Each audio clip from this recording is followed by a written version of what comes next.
All right, there's three dudes just with surly faces, and then one dude with an Eagles hat on, bobbing his head. This is the Fans First Football Show. My name is Bryan Anthony Davis. I am here from the Steel Curtain Network and the Las Vegas Raiders Insider podcast as well. And I am joined by my friends, Nick Hogan from Foxboro Frenzy. What's up, Nick? Oh, not too much. Just, dreading the Super Bowl already. We got 2 weeks of misery to go. Jess Place. What is up, my friend? Jess Place from Mile High Broncos. Oh, man, get ready for 2 weeks straight of what is Tay-Tay gonna wear to this Super Bowl. Buckle up. It's going to be amazing. Well, I'm more interested in what she's wearing than Kendrick Lamar. But let's go ahead on to the smiling, the man of the hour. He shows up when the Eagles go to the Super Bowl. His name is Aidan Reed. He is, man, that is the biggest smile I have ever seen. This guy, he just got off the greased pole. He went to the game today, so I can't wait to talk to him. Aidan Reed, congratulations for your birds, my friend. Thank you. There was a relaxing game. The Linc'd was awesome. It was rocking. So got to send some Commanders fans back down 95. All right. So first, some programming notes. The Q&A here on the Steel Curtain Network will be back next week on Sunday nights. It's rightful home. We are broadcasting live right now on the Steel Curtain Network and on Mile High Broncos as well. And as soon as we get Foxboro Frenzy and Broad Street LinkedIn to give me their links so we can broadcast live with those guys, we will do that as well. But it is so great to be here tonight. So thank you so much for joining us live after this game. I got to start off with this. I don't think that this was a surprise to any. Now, some people had stars in their eyes or thinking the Commanders can go ahead and win, and they were looking good for a little bit in this game. But the cream of the crop, the Eagles, they came out and they played, and they dominated. Then we have the second game, the Bills and the Chiefs. This was a different game because the Chiefs were the Chiefs. I'm gonna take Reed's. I think this is Reed's line.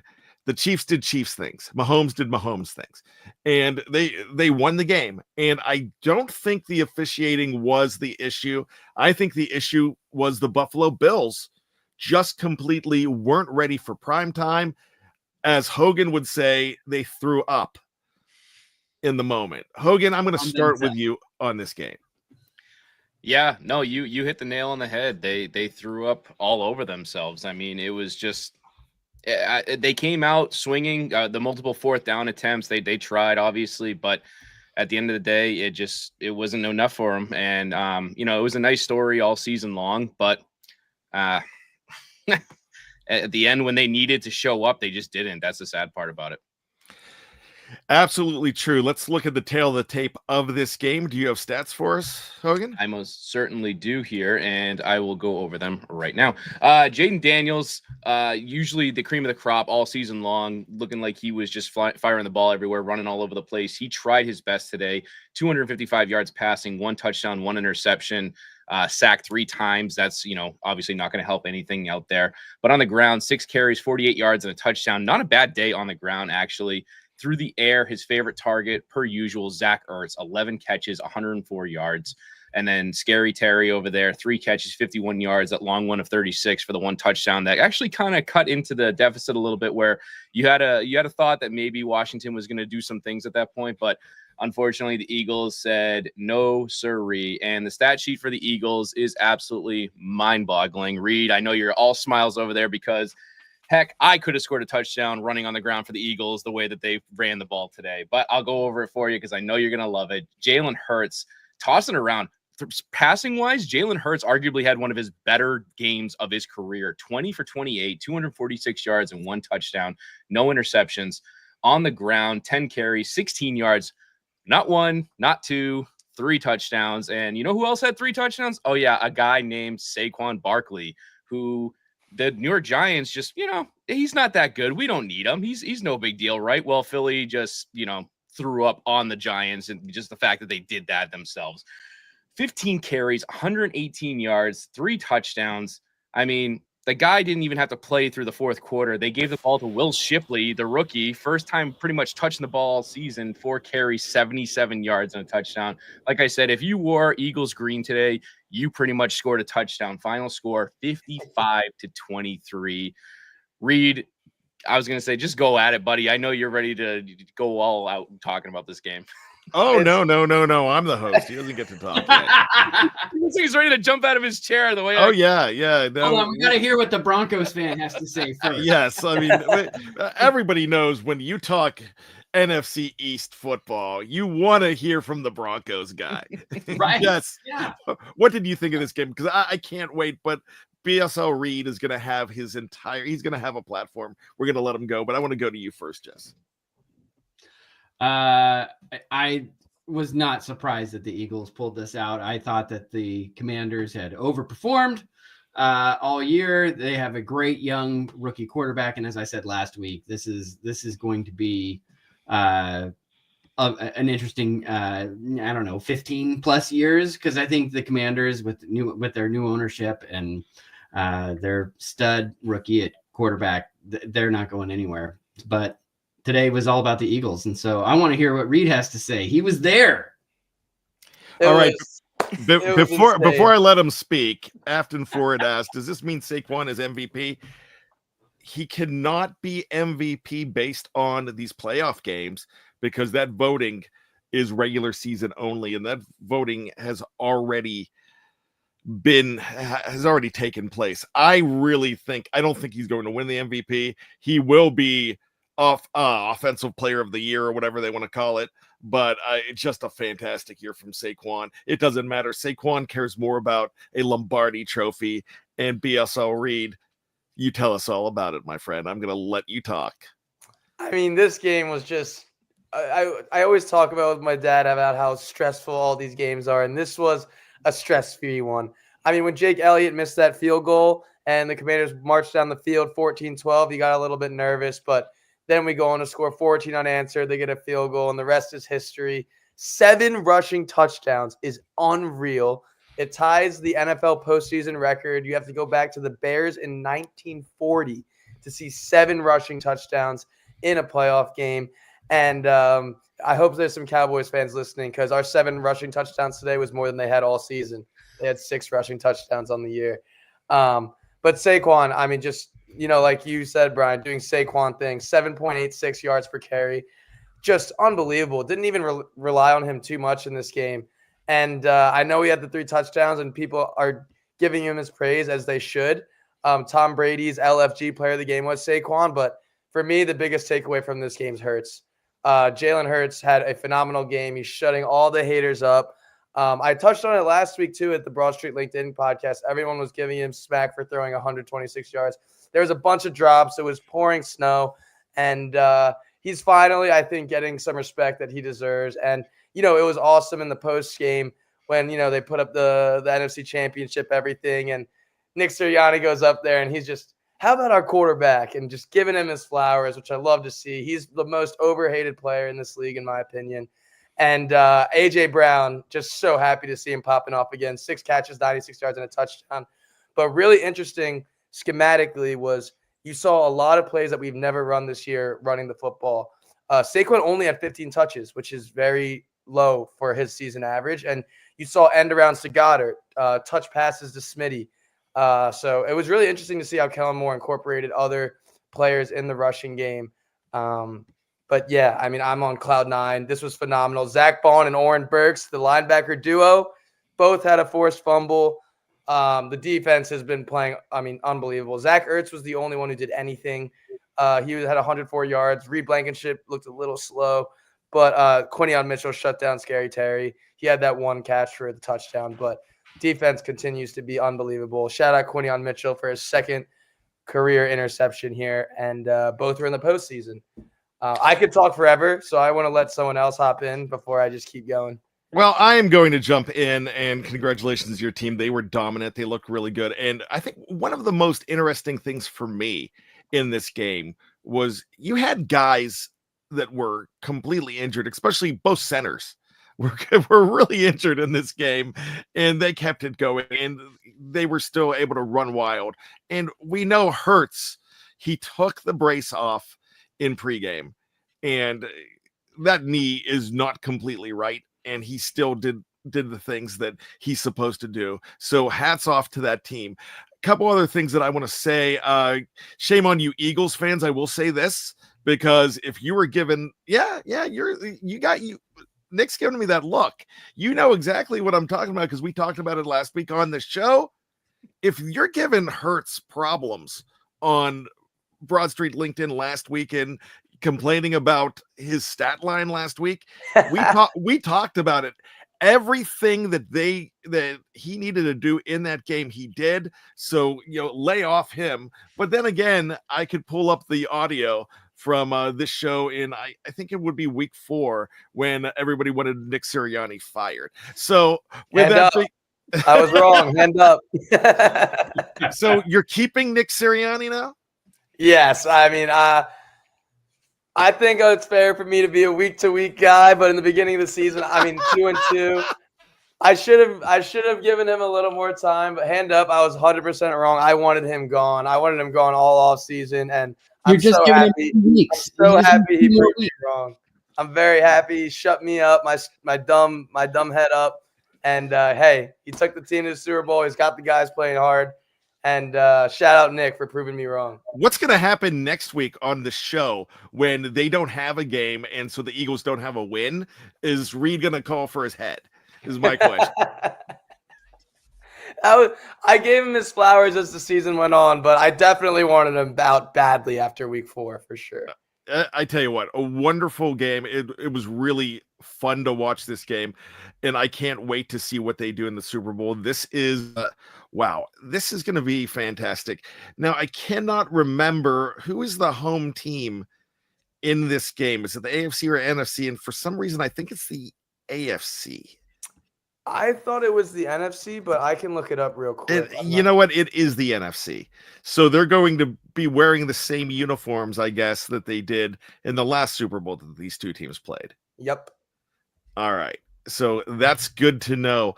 This is going to be really interesting. We're going to have to watch these injuries. We will see what's happening, but congratulations, Philly fans. You are there. You are NFC champions, and you are taking on the Kansas City Chiefs. And we are going to be talking about the Kansas City Chiefs and their victory over the Buffalo Bills. But first, I think we should go ahead and take a break, because I think we got to try to find a way to get Reed off of Cloud 9, and I don't think that's going to happen. So we're going to stick around. We'll be right back after this. Please stick with us. It is the Fans First Football Show on the Fans First Sports Network, on Mile High Broncos, and on the Steel Curtain Network Live.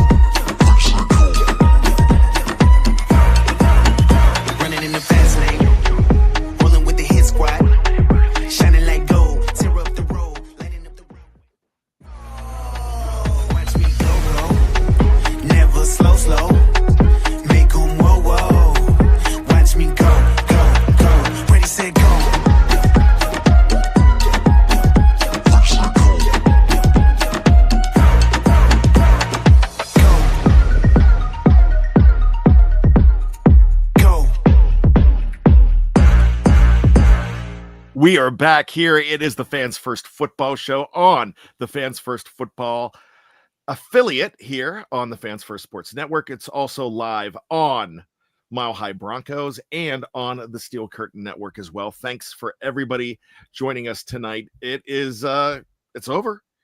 The AFC NFC Championship games, all the talk, and now we're going to talk about who is going to be in this game. We're going to talk about all of the shenanigans the next couple of weeks. Now, next week on the show, I am going to have a list of my don't be that guy.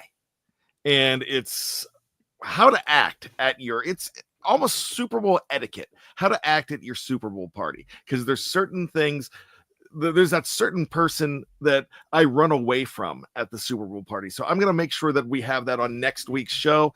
Be ready for that. That'll be a lot of fun. If you're a fan of the Steel Curtain Network, you have seen this in print over the years. We adapt it each and every year. So let's get back to it. It is the Kansas City Chiefs in the late game. This was the year that the Kansas City Chiefs were supposed to step aside, but the Chiefs had other plans, and the referees were not involved in this game that much. Would you agree, Hogan? Yeah, you're putting me in a tight spot there, because as much as I'd like to agree with you, there were two very, very controversial calls that a lot of people are talking about. And the first one that I'll touch on quickly before getting to stats and everything is obviously the non-interception reception for I think it was Elam came down with it. The receiver took it away. They reviewed it, said it was good. Looked like the ball might have hit the ground. That one, wasn't, I wouldn't call that egregious by any means, but at the same time, it was called a catch on the field. And then the second one being the fourth down play with Josh Allen, where it, man, oh man, I mean, it looked like he got that first down, and they reviewed it again and came back that it was no good. So I mean, you're putting me in a tough spot. I hate the Chiefs, so I'm going to sit there and just tell you, the refs helped them out. But anyway, let's get into the stats of the game, because before we do that, I'm going to defend my comments there. Okay. I thought I didn't see the ball hit the ground as much as stay on his body, and that was Xavier Worthy's body. So I actually thought that was a good call. I was really 50-50. I thought it was a coin flip on the other play, and I'm a guy who hates the Chiefs. I was rooting for the Bills all the way in this game, but if I'm trying to be Bryan objective, and I kind of didn't think that the anything was too egregious, but I could be told different. Well, again, my reasoning goes back to, unfortunately, the repeated history of the Chiefs, especially this season, more so than any season that I can really recall. I mean, arguably, they've had, honestly, the last Super Bowl against the Eagles, that ending holding call that, sealed the Super Bowl. A lot of people say that was highly questionable. You never want to see a game end like that. And I think we've had so many iterations of this Kansas City Chiefs team essentially getting away with this. It's like that meme from Breaking Bad where Jesse's like, they can't keep getting away with this. And that's what the Chiefs do. They keep getting away with it. And if you're not a Chiefs fan, you hate it. And I'm a Patriots fan. And I know that everybody hated the Patriots because we won, but at least we didn't win like this. That's what drives me nuts. Yeah. Can I go over the stats now? Because I'm just going to blow a gasket if I keep talking about this game. Yeah, do you want to break and have Jess do the stats? No, I'm going to be infinitely worse. You don't want me. No, Jess would just make up stats. Yeah. All right, Hogan, go ahead, buddy. All right, let's get into what the tale of the tape was here for the two teams. Josh Allen having himself another day that looked like it was going to be enough to get the job done. Unfortunately, it was not enough. But still, stat-wise, he had a pretty decent day. 237 yards passing, 2 touchdowns, no interceptions. Rushing-wise, wasn't able to get in the end zone himself. 11 carries for 39 yards. James Cook, on the other hand, 13 carries, 85 yards, and 2 touchdowns. He had himself a nice little day. Mac Hollins, a lot of people learned his name today that they really appreciated him. 3 catches, 73 yards, and a touchdown, including that beautiful, beautiful over-the-shoulder one before the halftime there. And then Curtis Samuel getting the other touchdown for the Bills. On the Chiefs side, Patrick Mahomes, again, kind of a pedestrian day for him again. 18 for 26, 245 yards, and 1 touchdown. Rushing-wise, they were all over the place with who ran the ball today. It was more so the Kareem Hunt show than anything. 17 carries, 64 yards, and a touchdown. But Mahomes himself carried it 11 times, 43 yards, and 2 touchdowns. That's where he got the job done, is on the ground. And then leading receiver-wise, Xavier Worthy, the rookie there. Loved him in Texas, hate him in Kansas City. 6 catches, 85 yards, and a touchdown, including the big catch that we discussed about Elam there with the controversy. Potentially, Travis Kelce being a ghost of himself, nowhere to be seen. Only 2 catches for 19 yards, but those 2 catches were huge towards the end when they needed him. So Chiefs, unfortunately, take care of business yet again, 32-29 over the Buffalo Bills. All right, Jess, it's your time to shine, which you always do every time you turn that mic on, Jess. But let's talk about this. And I just noticed your shirt. You're wearing a Super Bowl champion shirt for the Broncos. Oh, am I? Yes. How about that? Vintage, Nice. Vintage now. Nice. Gosh, yeah, got that out of mothballs. All right. We're objective on this show until we're not, but I know you have a hard time with the Kansas City Chiefs because they're division mates, and it's the same when I'm talking about the Ravens, and I get it. Did you think those two calls were egregious?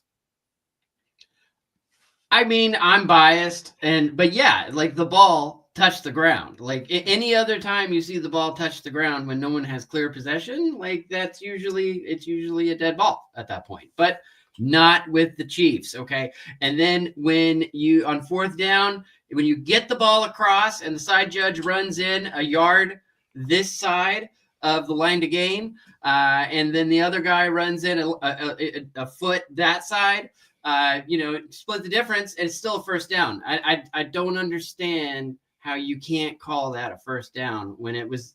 I thought it was clear. I thought he made it. Like you look at that view from above, and he crosses the line to gain just like you're supposed to do. But no, the Chiefs needed to get the ball, turn it over on downs. They march down, score a touchdown. The game is in doubt, and then you box in Josh Allen, who is the supposed MVP. I just get upset. I get upset because every year I find myself rooting for the Bills, and they never get it done. And so I've become like this de facto Bills fan, and it hurts, and it's awful, and no one should have to go through that, especially Bills fans. Like my heart breaks for you guys, but damn it, can't you guys just pull one out of the toilet? Like, please. Like, the whole NFL was counting on you. I was at a Buffalo Wild Wings in New Hampshire, and everyone there was rooting for division rival Buffalo.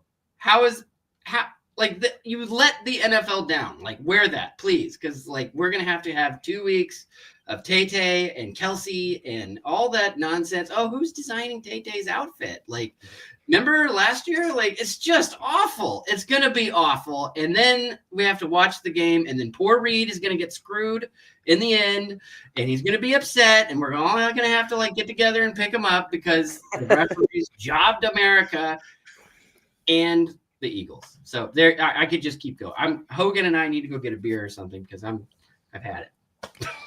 Okay, Jess, I'm very disappointed in you because you held back. How do you really feel? All right, here come the swears in the copyright infringement. Here we go. So look, I get everything you're saying, and before we go to Reed on this, I've got to say I thought the Bills blew it. I thought, look, everybody, you read the book on them.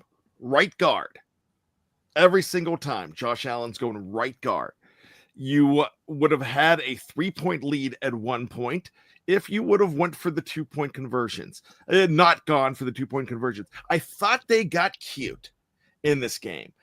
When it comes crunch time at the end, their first play, they lose one going to Ty Johnson. Not Cook, Ty Johnson. And they get cute on the whole thing. They almost came down with that pass to Kincaid at the end, which would have been a prayer. But if you ask me, and nobody is, but I'm the host of the show, so I'm going to just throw it out there anyways, this is penance for Bills Mafia being obnoxious over the years and body slamming women through tables that are on fire. So there you go. They're willing participants. You make it sound like they're just grabbing people off the street. Yeah, but all right. I don't want to get canceled here, so I'm just going to stop speaking. I mean, I'm sure half of them are 15-year-old runaways that they put a whole bunch of booze into. Look, someone's got to go through the tables, okay? Like, you got to find someone. All right, Reed, save us here, buddy. Yeah, you know nothing about obnoxious fans in Philadelphia. So No. What's obnoxious? No way. I wasn't yelling at Commanders fans to enjoy the ride home on 95. No, not at all. No, but it's funny because I'm kind of going to combine all three of your guys' takes. I hear Hogan and Jess, and I agree with them in the fact that those calls were very, very questionable. But I agree with Bryan in the fact that the Bills lost this game. I mean, at the end of the day, you're down 3. You have the ball with 3.5 minutes to go in the MVP of the league's hands, or who's going to win MVP. And you couldn't get it done. It wasn't like an overtime where Allen didn't get to touch the ball.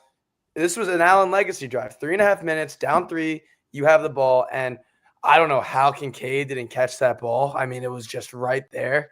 But yeah, I hear the ref thing, and I agree that those were very questionable calls. But at the end of the day, if you're a Bills fan, you can't be upset at those, in my opinion, because it came down to the ball in your quarterback's hands to go down the field and either tie the game to go into overtime or win it, and he couldn't get it done. And also, Bryan, I totally agree with you. I was almost saying it the whole game. I don't understand why Ty Johnson and Ray Davis are even maybe for 1 or 2 plays to give James Cook a breather. It just makes no sense to me. There has been like some trends where James Cook rests at the end of the regular season, so they just feed him the playoffs. But we didn't see that today, and I don't know why, because he was running all over them. 13 carries for 85 yards and 2 touchdowns. Should have had 20-plus carries in this game. Just real questionable play calling from Sean McDermott in my eyes. All right. Could we just stop saying that the Bills lost? It's more that they let America down. Okay, they let America down. They let America down. But yeah, especially the Buffalo Wild Wings in Concord, New Hampshire. But they're true to their legacy because, well, actually, they won all those Super Bowls in the 90s. Oh, sorry. I might have to cut that out because it was 4 straight. Yeah, I'm not a Bills fan either. I mean, I don't think I like anybody in the AFC. I don't think I like anybody in the NFC.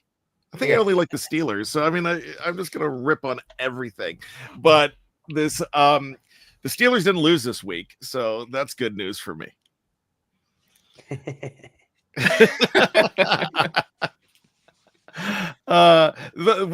We've had a few comments in the live chat saying NFL is the WWF right now.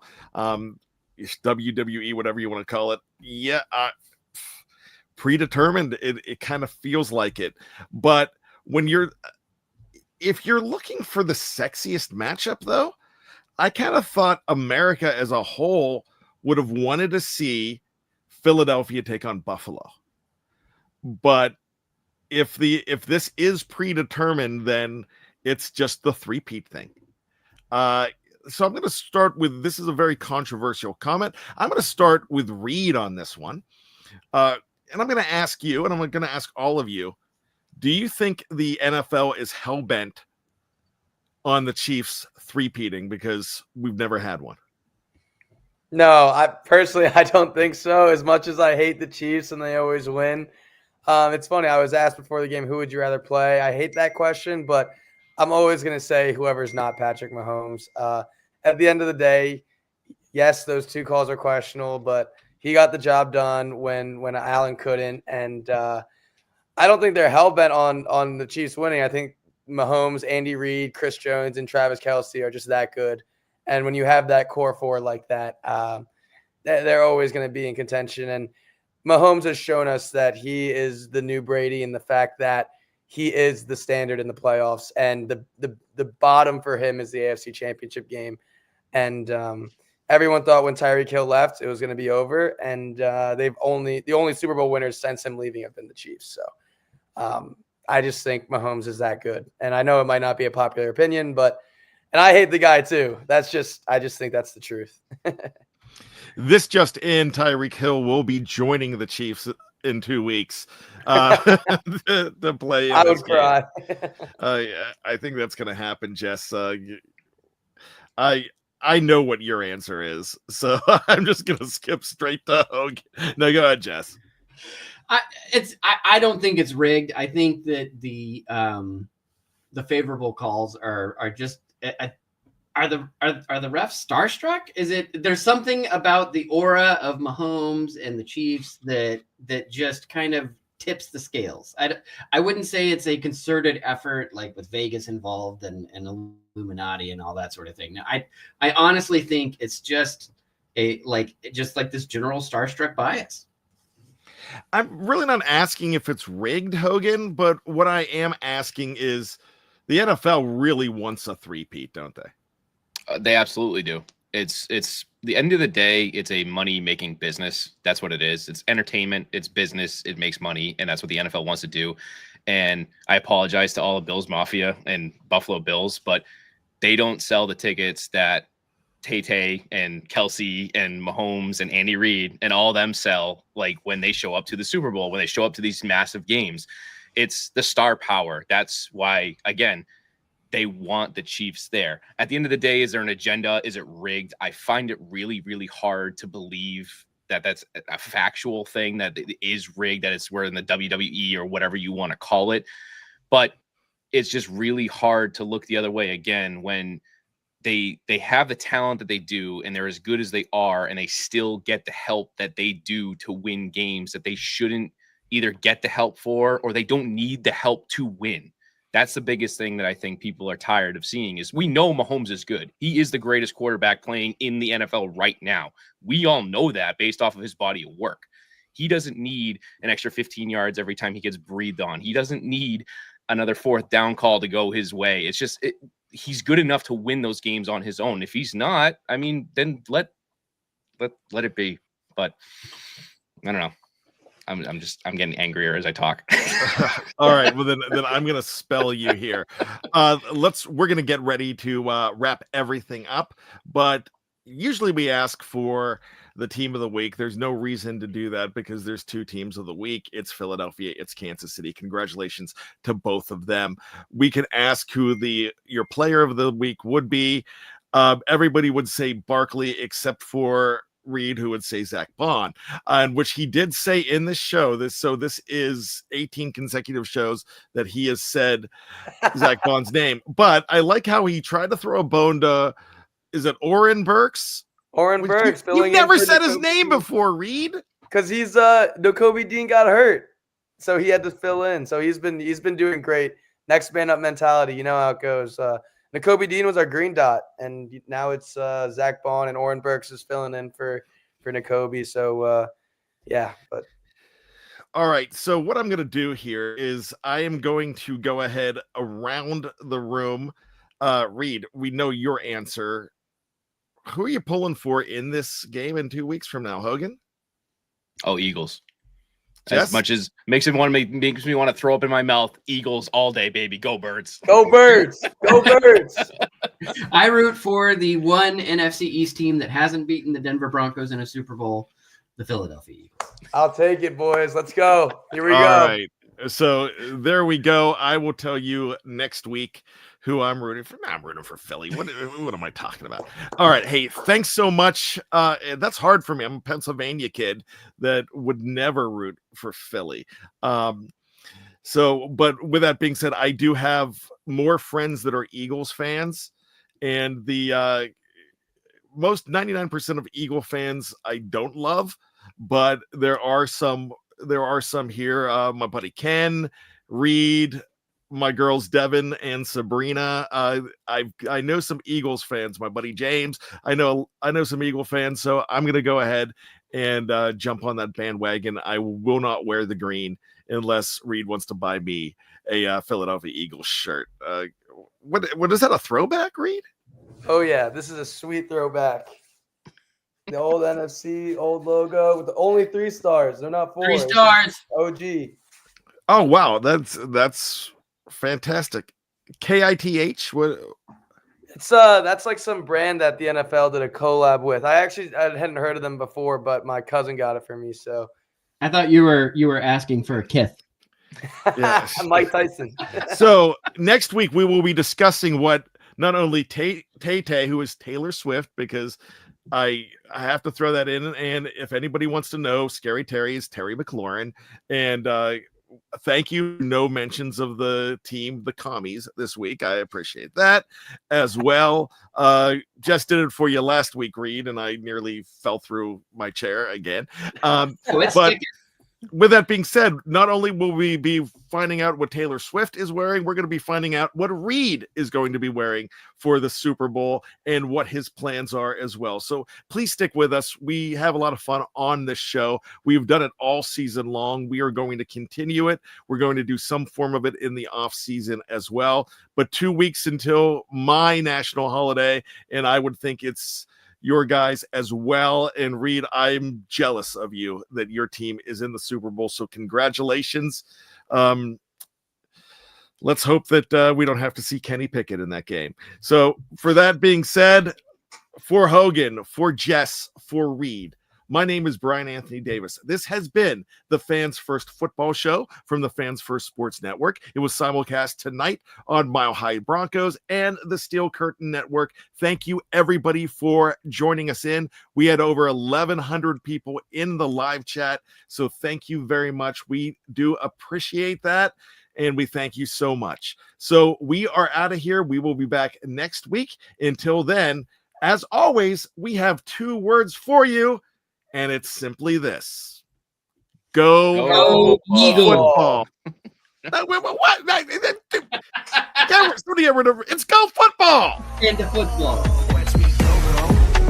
Never slow.